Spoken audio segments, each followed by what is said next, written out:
Bonjour, bienvenue dans une nouvelle capsule des conseils d'MP pour Pogner, la capsule qui va vous aider à trouver l'amour si c'est ce que vous cherchez. Alors cette semaine, on prend sur choses sérieuses, c'est très excitant, on parle des dates. Cette semaine, je suis tombée sur le profil de Todd, un anglophone nouvellement célibataire. Après plus de 30 ans de mariage, imaginez, la dernière fois que Todd a eu une date, c'était dans les années 80. Eh bien, mon cher Todd, comment te dire? Ça a beaucoup changé depuis ton époque. Maintenant, c'est très populaire de rencontrer des personnes via des sites et des applications de rencontres.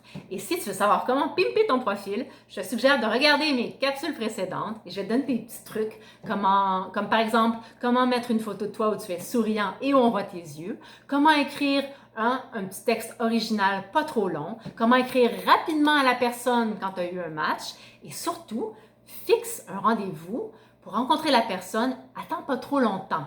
Écris pas pendant des semaines et des semaines. Maintenant, tu fixes un rendez-vous avec l'autre personne.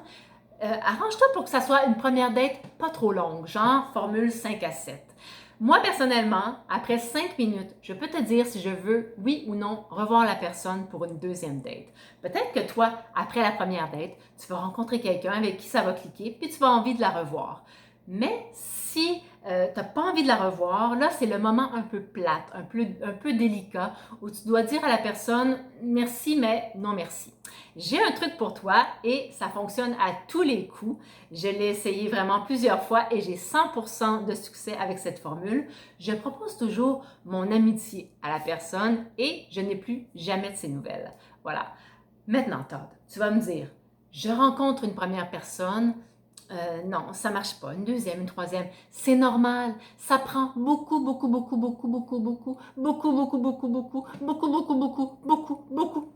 dates avant de rencontrer quelqu'un d'intéressant.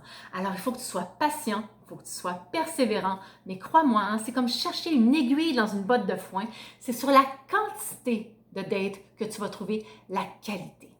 Maintenant, j'aimerais vous parler de ghoster sa date. Vous vous souvenez, j'ai parlé de Ryan qui m'avait ghosté par écrit.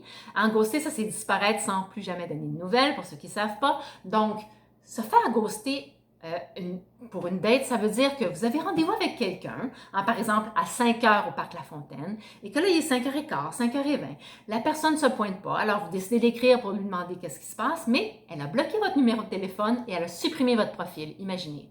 Donc ça, c'est se faire poser un lapin. Alors, moi, je me suis déplacée, j'ai mis une jolie robe pour aller à une date avec quelqu'un qui non seulement ne s'est pas pointé, mais n'a même pas pris la peine pour m'écrire genre 5 minutes.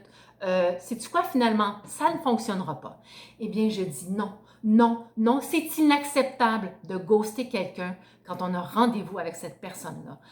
La moindre des choses, par respect, c'est de l'informer que finalement, on annule la date. C'est comme quand vous apprenez à lever le siège de toilette pour faire pipi, puis qu'après ça, vous apprenez à le redescendre pour la personne suivante qui va aller aux toilettes après vous. Vous savez, la personne qui se lève à 3 heures du matin puis qui n'a pas envie d'allumer la lumière de la salle de bain, puis là, elle veut s'asseoir pour faire pipi, puis le siège est baissé.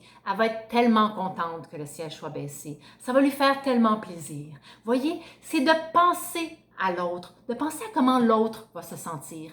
Parce qu'il y a quelqu'un derrière le téléphone, il y a quelqu'un derrière votre ordinateur, là. Il y a un être humain avec des sentiments. Comment va se sentir cette personne-là quand vous allez la flusher sans même lui donner de nouvelles? Elle va se sentir comme moins que rien, elle va se sentir nulle. Puis ça se fait pas. C'est pas gentil, c'est inacceptable. Alors moi, je vous dis, on traite l'autre comment on aimerait être traité. Et dans une date, si on donne rendez-vous à quelqu'un, on se pointe. Si on n'a pas l'intention de se pointer, on prévient. C'est le 101 du respect. Maintenant, je voudrais terminer en disant une petite citation, une petite phrase que j'ai trouvée sur le profil de René, 57 ans, de Laval, qui dit « Il vaut mieux aller plus loin avec quelqu'un que nulle part avec tout le monde. » Eh bien voilà, je termine là-dessus en vous disant, quand on se compare, on se console. Je vous souhaite une bonne semaine et à très bientôt. Ciao, ciao!